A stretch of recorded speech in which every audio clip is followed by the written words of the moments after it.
हरियाणा में चौधर यानी कुर्सी की लड़ाई शुरुआत से ही रही है। यह चौधर चंद राजनीतिक परिवारों के इर्द गिर्द घूमती रही है। ये राजनीतिक घराने अपने अपने समय में पूरा दबदबा रखते थे, लेकिन अब महज दो परिवारों को छोड़कर लगभग सभी चौधर के लिए संघर्ष कर रहे हैं। इसमें चाहे भजनलाल, देवीलाल, बंसीलाल या हुड्डा परिवार हो। पर बताते हैं आपको कि 6 हरियाणा के जो मौजूदा परिवार हैं उनकी स्थिति क्या है।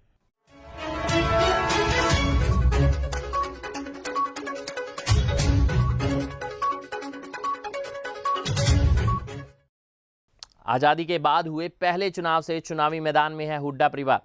स्वतंत्रता सेनानी रहे रणबीर हुड्डा आजादी के बाद पहली लोकसभा में रोहतक सीट से बड़ी जीत हासिल कर सांसद पहुंचे थे। इसके बाद दूसरी लोकसभा में भी चुने गए। 1962 में पंजाब में रोहतक सीट से एमएलए चुने गए। 1968 में हरियाणा का गठन हुआ तो वे फिर विधायक चुने गए।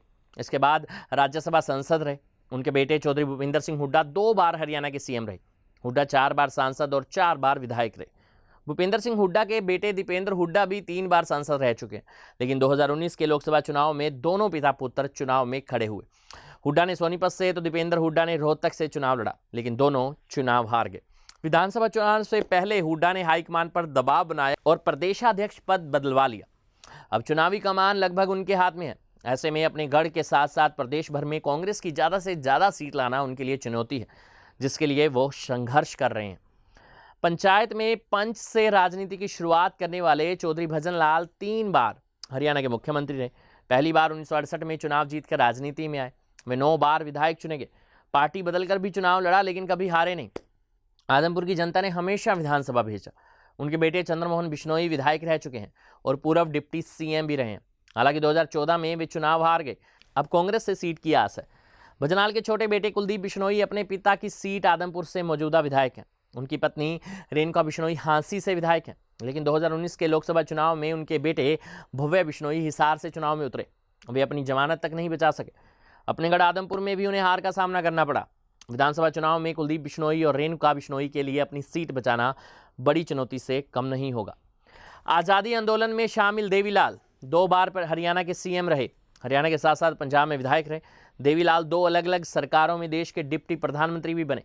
उनकी राजनीतिक विरासत बेटे ओम प्रकाश चौटाला ने संभाली। चौटाला 4 बार सीएम रहे। चौटाला के बड़े बेटे अजय चौटाला हरियाणा के साथ साथ राजस्थान में भी 2 बार विधायक रहे। वे सांसद भी चुने गए, लेकिन पिता पुत्र को शिक्षक भर्ती घोटाले में 10 साल की सजा हो गई। चौटाला के छोटे बेटे अभय चौटाला हरियाणा के विधायक के साथ साथ 2014 में विधानसभा के विपक्ष के नेता भी रहे। अजय जेल गए तो बेटे दुष्यंत चौटाला ने राजनीति में कदम रखा और सांसद बने। दुष्यंत के छोटे भाई दिग्विजय ने कमान संभाली। अजय की पत्नी नैना चौटाला भी विधायक बनी। इस बीच इनेलो में फूट हुई और जजपा का गठन हुआ। आज स्थिति यह है कि इनेलो के बड़े नेता पार्टी छोड़ चुके हैं, तो जजपा अभी संगठन खड़ा करने में जुटी है। दोनों पार्टियां संघर्ष कर रही हैं। बीते लोकसभा चुनाव में इनेलो एक भी जगह जमानत नहीं बचा पाई, तो जजपा महज हिसार में जमानत बचाने में कामयाब रही। हरियाणा के तीसरे मुख्यमंत्री बंसीलाल 3 बार इस पद पर रहे। उन्हें नए हरियाणा का निर्माता भी कहा जाता है। उनकी राजनीतिक विरासत छोटे बेटे सुरेंद्र ने संभाली। सुरेंद्र 1977 में विधायक चुने गए।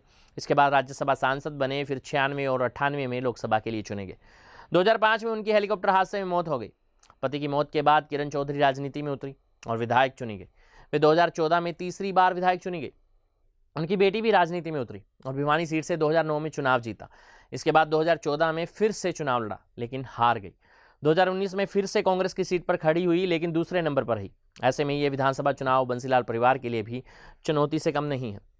चौधरी छोटू राम को कोई बेटा नहीं था, लेकिन उनकी बेटी की शादी चौधरी नेकी राम से हुई। चौधरी नेकी राम कांग्रेस के सदस्य थे और वे संयुक्त पंजाब में लोकसभा सदस्य रहे, जबकि राज्यसभा के सदस्य भी रहे। उनकी राजनीतिक विरासत बेटे चौधरी वीरेंद्र सिंह ने संभाली, जो खुद को छोटू राम का वंशज कहते हैं। वीरेंद्र सिंह 5 बार विधायक रहे, फिर कांग्रेस छोड़कर भाजपा में शामिल हो गए। 2014 में पत्नी प्रेमलता को चुनाव लड़वाया और वह विधायक बन गई। इसके बाद भाजपा ने उन्हें राज्यसभा सांसद के साथ केंद्रीय मंत्री बना दिया। 2019 के लोकसभा चुनाव आए तो बेटे को टिकट दिलवाने में कामयाब रहे। आईएएस की नौकरी छोड़कर विजेंद्र सिंह हिसार सीट से चुनाव जीते और सांसद पहुंचे। मौजूदा समय में उनकी पत्नी विधायक, बेटा और वो खुद सांसद है। उन्हें भाजपा में आने का प्रसाद मिला है। भाजपा चुनाव समिति की बैठक में शामिल हैं। ऐसे में पत्नी को टिकट दिलवाने में कामयाब रहेंगे। हरियाणा के दूसरे मुख्यमंत्री राव वीरेंद्र सिंह ने हरियाणा के निर्माण में अहम भूमिका निभाई थी। वे संयुक्त पंजाब में कई बार विधायक चुने गए। उनकी राजनीतिक विरासत बेटे राव इंद्रजीत ने संभाली। राव इंद्रजीत 4 बार हरियाणा विधानसभा में विधायक चुने गए। वे अभी तक कुल 5 बार सांसद भी चुने जा चुके हैं, जिनमें पहली 3 बार कांग्रेस की सीट पर और 2014 और 19 में भाजपा की सीट पर चुनाव लड़ा। अब देखते हैं क्या होगा। यह है हमारी खास रिपोर्ट।